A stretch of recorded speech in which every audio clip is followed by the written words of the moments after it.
بسم اللہ الرحمن الرحیم۔ السلام علیکم۔ تاریخ اسلام میں پیدا ہونے والے ایسے غدار جن کے بارے میں سن کر آپ کا خون بھی کھول اٹھے گا۔ ویسے تو ہماری تاریخ غداروں سے بھری پڑی ہے، لیکن آج ہم آپ کو ایسے 5 غداروں کے بارے میں بتانے جا رہے ہیں جو محض مال و دولت و اقتدار کی ہوس میں اندھے ہو کر لاکھوں مسلمانوں کے قتل کا سبب بنے۔ ان میں بہت سارے غدار ایسے بھی ہیں جن کی وجہ سے تاریخ اسلام کی بہت بڑی بڑی سلطنتیں دنیا کے نقشے سے ایسے غائب ہو گئیں کہ جیسے ان کا کبھی وجود ہی نہیں تھا۔ دوستو، اپنے قوم و ملک سے غداری کرنے والے بعض افراد کو تخت تو دور کی بات تختہ بھی نصیب نہ ہو سکا۔ ان کا بھیانک انجام رہتی دنیا تک یہ پیغام دیتا رہے گا کہ اپنی ہی قوم کے ساتھ غداری کرنے والوں کے ساتھ قدرت کتنا بھیانک انتقام لیتی ہے۔ چلیے نظر ڈالتے ہیں ان ضمیر فروشوں کے کردار پر۔ حیربے سن 1250 عیسوی کے دوران مصر پر مملوکوں کی حکومت قائم ہوئی، جو کہ اگلے 250 سالوں میں دنیا کی طاقتور ترین عسکری قوت بن کر ابھری۔ یہ وہ مملوک تھے جنہوں نے عین الجالوت کے میدان میں ہلاکو خان کے لشکر کو شکست سے دوچار کیا، جو کسی اور مسلمان ریاست کے بس کی بات نہ تھی۔ لیکن دوستو، سن 1516 عیسوی میں ایک غدار شخص اس طاقتور ترین سلطنت کے خاتمے کا سبب بنا۔ حیربی مصر میں اس مملوک سلطنت کا ایک نمائندہ تھا، جسے مملوک سلطان قاصبہ غوری نے حلب کا گورنر بنایا تھا۔ جب عثمانی سلطان سلیم اول نے مملوک سلطنت پر حملہ کیا تو مملوکوں اور عثمانیوں کے درمیان حلب کے میدان میں ایک تاریخی جنگ لڑی گئی، جس میں مملوکوں نے عثمانیوں کے خلاف ڈٹ کر مقابلہ کیا۔ لیکن عین حالت جنگ میں مملوک گورنر حیربی غداری کرتے ہوئے مملوک افسر غزالی اور ہزاروں سپاہیوں کو لے کر سلطان سلیم اول کے ساتھ جا ملا، جس کے بعد مملوک فوج پسپا ہونا شروع ہو گئی اور اس کی شکست کے دوران مملوک سلطان قاصبہ غوری شہید ہو گیا۔ قاہرہ کی فتح کے بعد جب نائب سلطان تومان مہی کو گرفتار کر کے سلطان سلیم کے سامنے لایا گیا تو سلطان سلیم نے مملوک سلطان سے نہایت عزت والا سلوک کیا، لیکن حیربی نے عثمان سلطان کے کان بھرنا شروع کر دیے۔ تومان بھی بغاوت کے لیے فوج جمع کر رہا ہے، جس کے بعد 17 اپریل 1517 عیسوی کے دن مملوکوں کے آخری سلطان کو پھانسی دے دی گئی۔ محمد علی پاشا۔ احمد علی پاشا عثمانی سلطنت کی طرف سے مصر کا ولی تھا۔ 1805 عیسوی میں محمد علی پاشا قسطنطنیہ سے منظور شدہ عثمانی وائسرائے کے طور پر مصر آیا۔ یہاں عثمانی سلطان نے بغاوت کرنے سے پہلے محمد علی پاشا نے مصر میں مملوکوں کو قتل عام کیا۔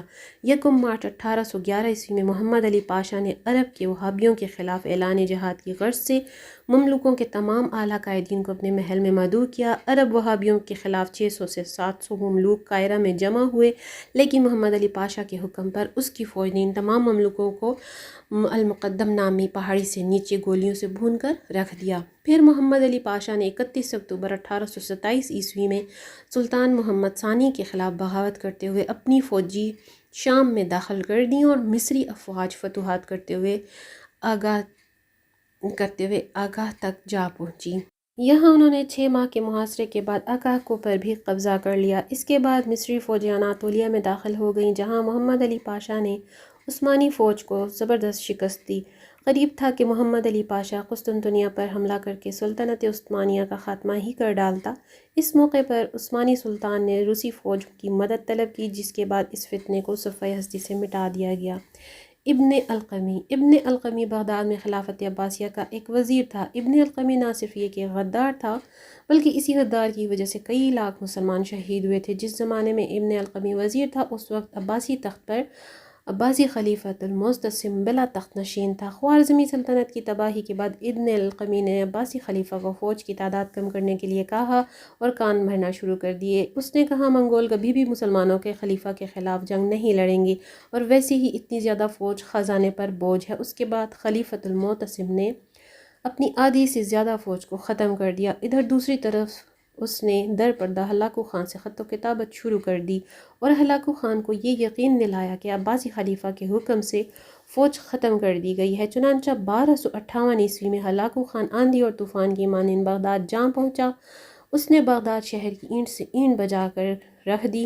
اس نے بغداد میں 5 لاکھ مسلمانوں کا قتل عام کیا تھا۔ ابن القمی جو اس تمام تر تباہی کا سبب بنا تھا وہ اس خواہش میں تھا کہ ہلاکو خان اسے خلیفہ بغداد کا خطاب دے دے گا، لیکن ہلاکو خان نے بغداد میں اپنا ہی ایک گورنر مقرر کر دیا۔ یہ دیکھ کر ابن القمی بہت پریشان ہوا کہ یہ ہلاکو خان کے سامنے بہت رویا، گڑ گڑایا، لیکن ہلاکو خان نے اسے اس طرح دھتکار دیا جس طرح ایک کتے کو دھتکارا جاتا ہے۔ کچھ دنوں تک ابن القمی اسے ادنا غلاموں والے کام لیے جاتے رہے۔ بالآخر ہلاکو خان نے اپنے سالاروں سے مشورہ کر کے یہ فرمان جاری کیا کہ جو شخص اپنے مذہب کے لوگوں اور اپنے آقا سے غداری کر سکتا ہے وہ ہم سے کیا وفاداری نبھائے گا۔ چنانچہ ابن القمی کو انتہائی دردناک موت سے نوازا گیا۔ یوں ایک اور غدار لاکھوں مسلمانوں کے قتل کا سبب بننے والا درندہ اپنے انجام کو پہنچ گیا۔ ابو عبداللہ یورپ کا خطہ اسپین، جسے کسی دور میں طارق بن زیاد نے مسلمانوں کے لیے فتح کیا تھا، سن 1469 تک یہاں بسنے والے مسلمان صرف غرناطہ کی ریاست تک محدود ہو کر رہ گئے تھے۔ تب اہل غرناطہ کو ایک قابل اور انتہائی بہادر حکمران میسر آیا جس نے مسیحی قوتوں کو کیسٹل اور ایراگون خراج دینے سے انکار کرتے ہوئے ان کے خلاف ایک بڑی جنگ لڑی۔ تعداد اور قوت کم ہونے کے باوجود غرناطہ کے حکمران ابو الحسن نے انہیں بدترین شکست سے دوچار کیا، لیکن یہ میدان جنگ میں ہی تھا کہ اس کے بیٹے ابو عبداللہ نے غداری کرتے ہوئے تخت غرناطہ پر قبضہ کر لیا۔ یہ صورتحال دیکھتے ہوئے مسیحی بادشاہ فرڈینینڈ نے ایک مرتبہ پھر ابو الحسن کے لشکر پر حملہ کر دیا۔ دوسری طرف اس کا بیٹا ابو عبداللہ بھی فرڈینینڈ کا ساتھ دیتے ہوئے اپنے باپ سے مقابلے پر آ گیا۔ اپنے ہی بیٹے کی غداری اور بغاوت کو دیکھتے ہوئے ابو الحسن پر فالج کا حملہ ہو گیا۔ غرناطہ کی ریاست ابو عبداللہ کے ہاتھوں میں آ گئی۔ ابو عبداللہ نے مسیحی طاقتوں سے اس ریاست کا سودا محض ایک چھوٹی سی جاگیر کے عوض کر دیا۔ اس لالچی اور خود غرض انسان کی وجہ سے ہزاروں مسلمان اپنی جانوں سے ہاتھ دھو بیٹھے اور غرناطہ جیسا زرخیز اور خوبصورت خطہ ہمیشہ ہمیشہ کے لیے مسلمانوں کے ہاتھوں سے نکل گیا۔ حسین بن علی شریف مکہ کا منصب فاطمی خلفاء کے عہد میں قائم کیا گیا تھا، جس کی بنیادی ذمہ داری مکہ معظمہ اور مدینہ منورہ میں عازمین حج و عمرہ کا انتظام و اہتمام تھا۔ یہ پرعظمت عہدہ 1000 سال تک قائم رہا۔ البتہ سب سے آخری بننے والے شریف مکہ کو تاریخ امت اسلامیہ کے سب سے بڑے غدار کے طور پر یاد کرتی ہے، کیونکہ دوستو حسین ابن علی جسے سلطنت عثمانیہ کی طرف سے شریف مکہ کا عہدہ دیا گیا، اس نے انگریزوں کے جاسوس لارنس آف عربیہ کا ساتھ دیتے ہوئے عرب قبائل میں قوم پرستی کے جذبات کو ہوا دی اور انہیں عثمانی فوجوں کے خلاف بغاوت پر اکسایا۔ جنگ عظیم اول میں سلطنت عثمانیہ کی شکست اور اس کے خاتمے کا سب سے بڑا سبب شریف مکہ حسین بن علی یہی شخص تھا جس نے تمام مشرق وسطیٰ سے تمام عثمانی حکومت کا خاتمہ کر کے یہاں برطانوی اور فرانسیسی سلطنت قائم کی۔ شریف مکہ کی ان خدمات کے صلے میں اسے مشرق وسطیٰ کے ایک بڑے حصے کا کٹ پتلی حکمران بنا دیا گیا، لیکن یہ اقتدار عارضی ثابت ہوا۔ سن 1924 میں یہ شخص ابن سعود سے شکست کے بعد حسین بن علی کے کئی سال جلا وطنی رہ کر گزارے۔ اردن نامی ملک میں آج بھی اقتدار حسین بن علی کے پڑپوتے کے پاس ہے۔